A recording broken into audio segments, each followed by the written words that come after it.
ही चलो ना बाबा, वहां से हमको उधर ही है ना। हाँ उधर ही चलो। ए बैठो चकलत में लगे बैठ लगे बैठ आ गया तो कौन मारेगा फिर? आगे नहीं पीछे बैठ नहीं जमेगा भैया। आ जाती है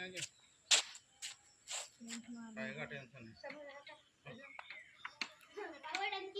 बच्ची के साथ में इसको पकड़ो, मेरे बाल ठीक है बेटा हाथ से।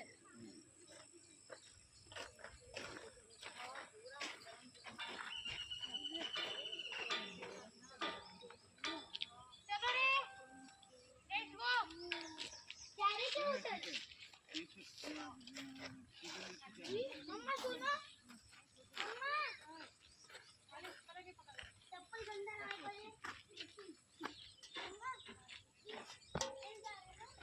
लक्की नहीं 714 नहीं है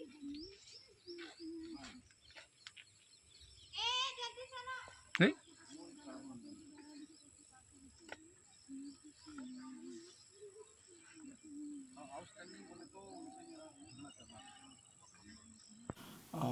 जिल्ह्यात आज रोजी जे जिल्ह्यातील 4 प्रमुख धरण आहेत त्यापैकी आपण बघितलं तर पुजारी टोला या ठिकाणी 60% जलसाठा आज रोजी उपलब्ध आहे।